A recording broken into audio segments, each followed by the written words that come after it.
What's up, vault dwellers? You know what keeps me awake at night? Not existential dread or the looming climate apocalypse. It's wondering how Leslie Nielsen delivered "I am serious and don't call me Shirley" with a completely straight face. These cinematic joke machines didn't just mock movies, they rewired our comedy DNA forever. So grab your rubber chickens and whoopee cushions as we dive into 15 parody films that didn't just break the fourth wall. They demolished it, sold the bricks on eBay, and used the profits to buy a truckload of pie-in-the-face gags. 1. Airplane, 1980.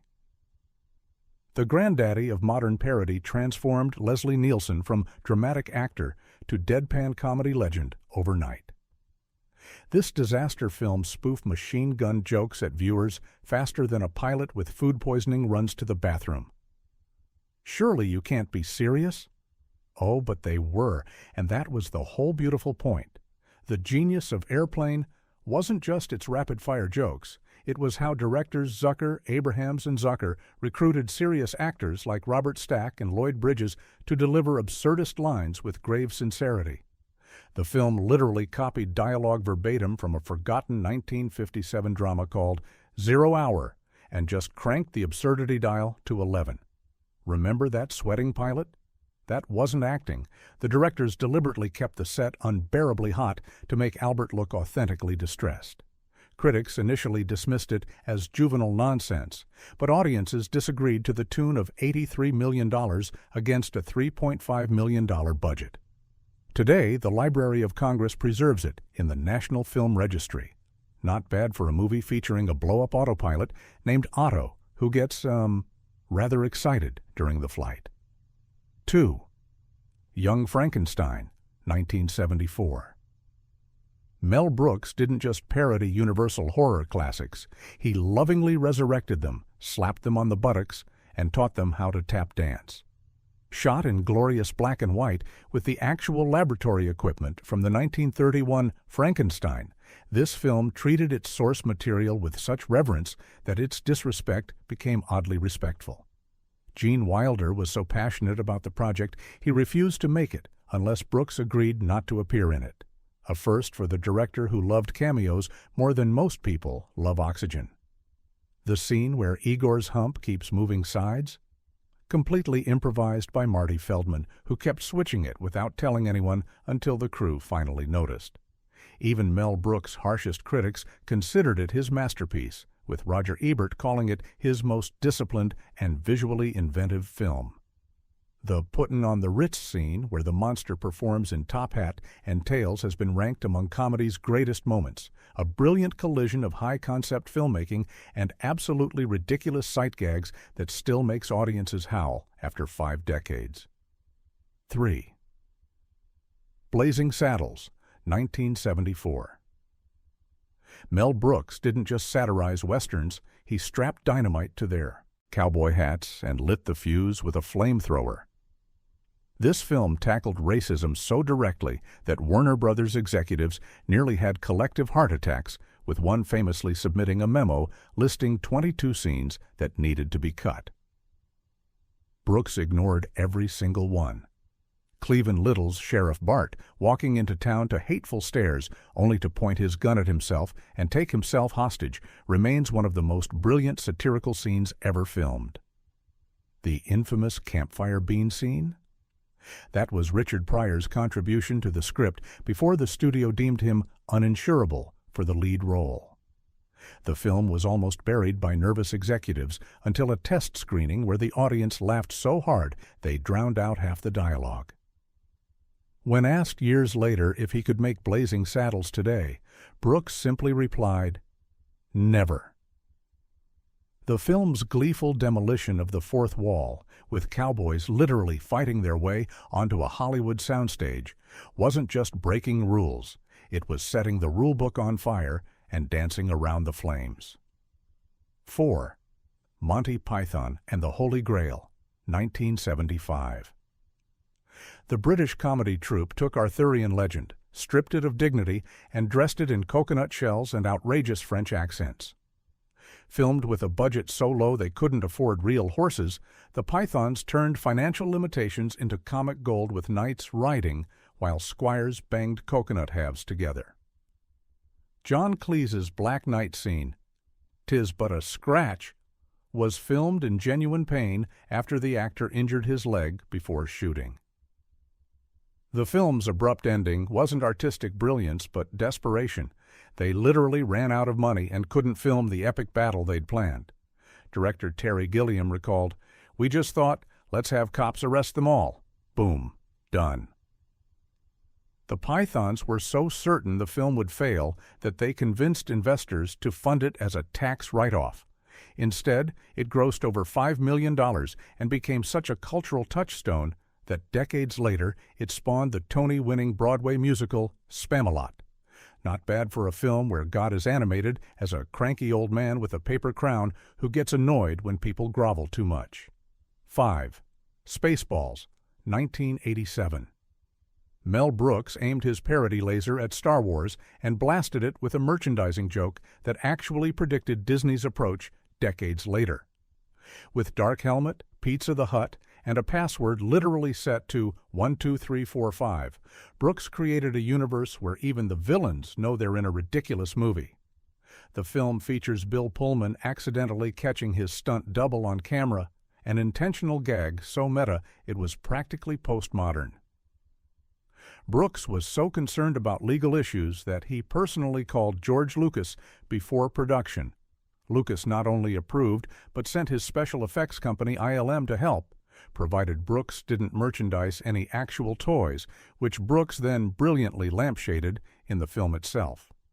Upon release, critics shrugged, but the film found its audience on VHS, becoming one of MGM's top-selling titles. Rick Moranis reportedly kept his Dark Helmet costume at home and would wear it to entertain neighborhood kids.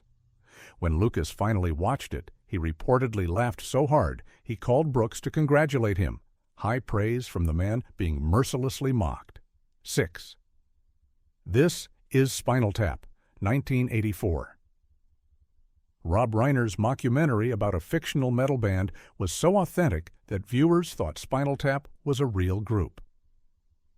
The film's improvisational approach created moments of such perfect absurdity, like amplifiers that go to 11, that they've permanently entered our cultural vocabulary. Christopher Guest, Michael McKean, and Harry Shearer created their characters' entire musical history, writing and performing dozens of songs. The infamous Stonehenge scene was inspired by Black Sabbath's actual stage mishap, where their Stonehenge prop was built too large rather than too small. After release, actual rock stars weren't laughing, they were cringing in recognition. Ozzy Osbourne admitted he didn't find it funny because it was the story of my life, while U2's The Edge confessed it hit too close to home. The film's initial box office was dismal, but its cultural impact was seismic. The Library of Congress selected it for preservation, and the band has performed real concerts to real fans who know every fictional note of their made-up catalog. 7. The Naked Gun, From the Files of Police Squad, 1988.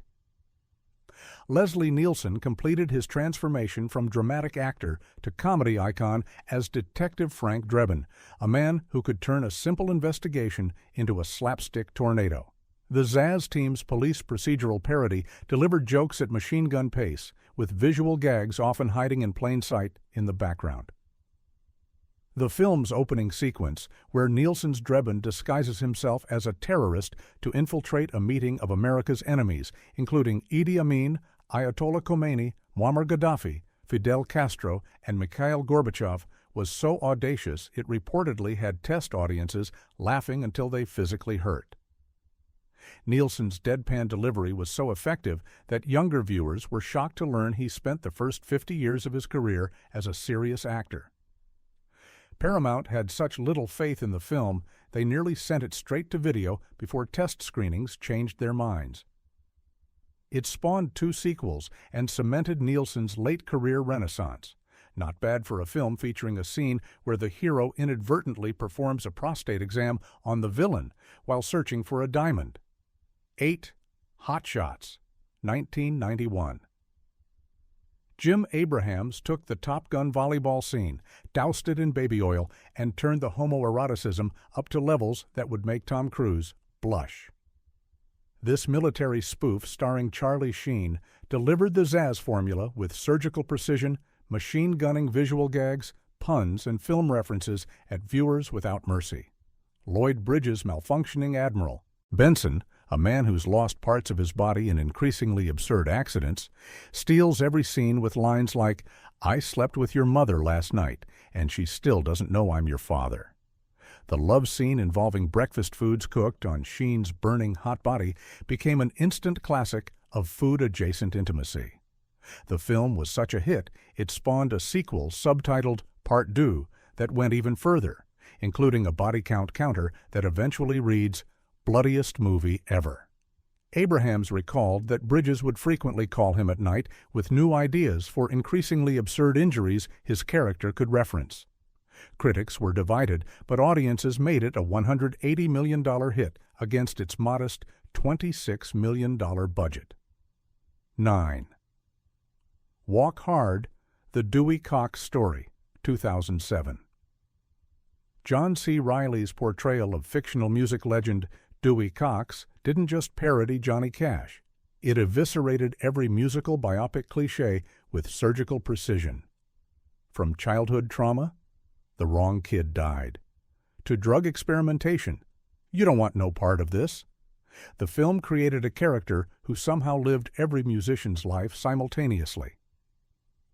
Director Jake Kasdan and producer Judd Apatow crafted a soundtrack so authentic that the songs actually work as music, not just comedy. The Beatles scene featuring uncanny impersonations by Jack Black, Paul Rudd, Justin Long, and Jason Schwartzman was reportedly filmed in a single day with minimal rehearsal, yet perfectly captured each Beatles' mannerisms. Despite critical acclaim, the film bombed at the box office, making just $20 million against a $35 million budget. Its failure was so pronounced that Apatow later claimed it traumatized him. Yet its cult following has grown so devoted that the film is now considered the definitive musical biopic parody, so effective that it inadvertently made subsequent serious music biopics look ridiculous by comparison. Dziesiąta Galaxy Quest, 1999. This Star Trek parody didn't just mock sci-fi conventions, it gave them a warm, affectionate hug while gently pointing out how ridiculous they are. The film follows washed-up actors from a canceled space show who get recruited by actual aliens who believe their TV series was a documentary. Alan Rickman nearly turned down the role of Alexander Dane, the classically trained actor stuck playing an alien science officer with a catchphrase he despises. The film's production was so troubled that the director was reportedly locked out of the editing room. Despite being a PG-13 film, eagle-eyed viewers can spot the moment Sigourney Weaver clearly mouths an F-bomb that was awkwardly dubbed over.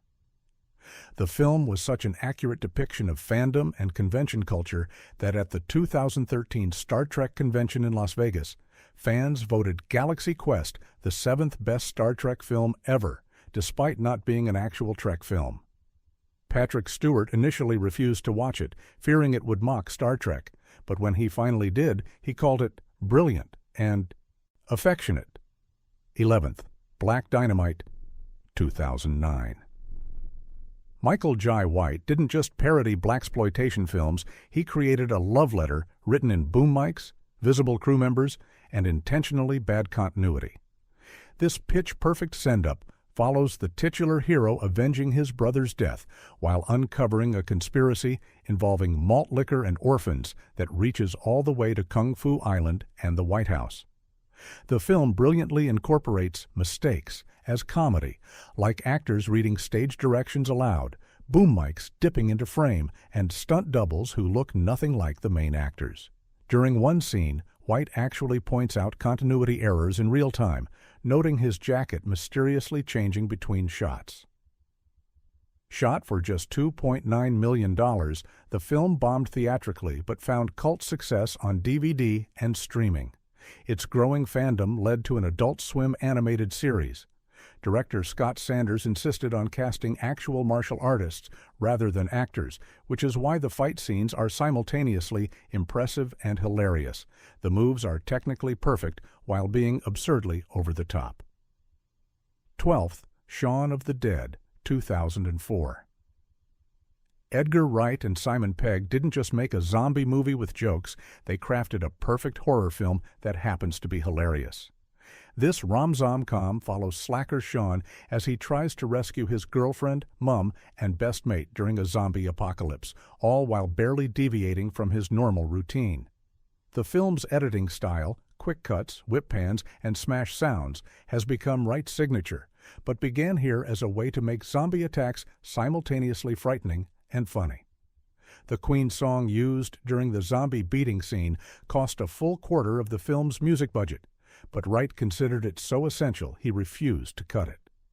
George Romero, godfather of zombie films, was so impressed he offered Wright and Pegg cameos in his next Dead film. Wright's attention to detail included a pub quiz answer early in the film that foreshadows the entire zombie outbreak. Despite its modest $6.1 million budget, the film launched Wright's Cornetto trilogy and revolutionized the horror comedy genre by proving you don't have to sacrifice scares for laughs. 13 UHF 1989. Weird Al. Yankovic's surreal parody of television and pop culture bombed so hard at the box office that it nearly ended his career, only to rise from the ashes as one of the most beloved cult comedies ever. Released during the summer of sequels against Batman, Indiana Jones, and Lethal Weapon 2, this bizarre film about a failing TV station stood no chance. Yankovic plays George Newman, who inherits a UHF station and fills it with insane programming like Wheel of Fish and Raoul's Wild Kingdom, filmed in his apartment. The film's Rambo parody, featuring a machine gun-wielding Yankovic mowing down soldiers while screaming "supplies," became one of its most iconic moments. Michael Richards' janitor-turned-children's show host. Stanley Spadowski predated his Kramer role and showcased his gift for physical comedy. Despite its initial failure, UHF developed such a cult following that its 25th anniversary screening at San Diego Comic-Con filled a 1,500-seat theater with fans who recited every line. Yankovic has since called its commercial failure the biggest blessing in disguise of my career for freeing him from Hollywood expectations. 14th. Wet Hot American Summer, 2001. David Wayne and Michael Showalter's summer camp parody featured future A-listers like Bradley Cooper, Amy Poehler, and Paul Rudd playing teenagers despite being very clearly in their late 20s and 30s. This wasn't just a spoof of summer camp movies, it was a surrealist deconstruction that seemed to take place in an alternate reality where physics, logic, and good taste had taken a vacation. The notorious Going Into Town sequence, where counselors experience a complete day of debauchery in what's supposed to be 30 minutes, includes hard drug use, robbery, and heroin addiction recovery, all played completely straight. The film was shot during an actual rainy summer at a real camp, with the cast living in the cabins during production, creating a genuine camp atmosphere. Critics savaged it upon release. One reviewer called it loud, boring, and incomprehensible. And it made just $295,000 at the box office. Yet its cult following grew so devoted that 14 years later, Netflix produced both a prequel series with the now much older cast playing even younger versions of their characters and a sequel series. The film's bizarre tone and commitment to absurdity influenced a generation of comedy writers and directors. 15. The Lego Movie, 2014. Phil Lord and Christopher Miller didn't just make a 90-minute toy commercial. They crafted a metatextual parody of heroes' journey narratives and capitalism itself that happens to star plastic building blocks. The film's Everything is Awesome theme song is simultaneously catchy and a brilliant satire of conformity and corporate mind control. Will Arnett's gravelly Batman, who only builds in black and sometimes very, very dark gray, became so popular he received his own spin-off film. The directors fought Warner Brothers to keep the film's third-act twist, despite executive concerns it would alienate viewers. The live-action sequence featuring Will Ferrell was kept secret during production, with crew members signing special NDAs. Despite being an animated film starring toys, it was snubbed at the Oscars, causing such outrage that the Academy subsequently changed its voting procedures. The film grossed $468 million worldwide and upended expectations of what branded content could achieve when creators are given actual creative freedom instead of just marching orders to sell plastic. Parody films don't just mock what came before. They're cinematic funhouse mirrors reflecting our obsessions back at us with the absurdity dial cranked to 11. They're cultural. Archaeologists with whoopee cushions and fake vomit, preserving the films they mock by transforming them into something new and bizarre. So, Vault Dwellers, which parody masterpiece do you think deserves more recognition? Drop your hot takes in the comments below. And here's a question that'll spark some debate. Is Galaxy Quest actually the best Star Trek movie ever made? Let the nerd war commence. Until next time, remember, comedy is serious business, and nobody takes it more seriously than people who make films about fart jokes. Keep it weird, folks.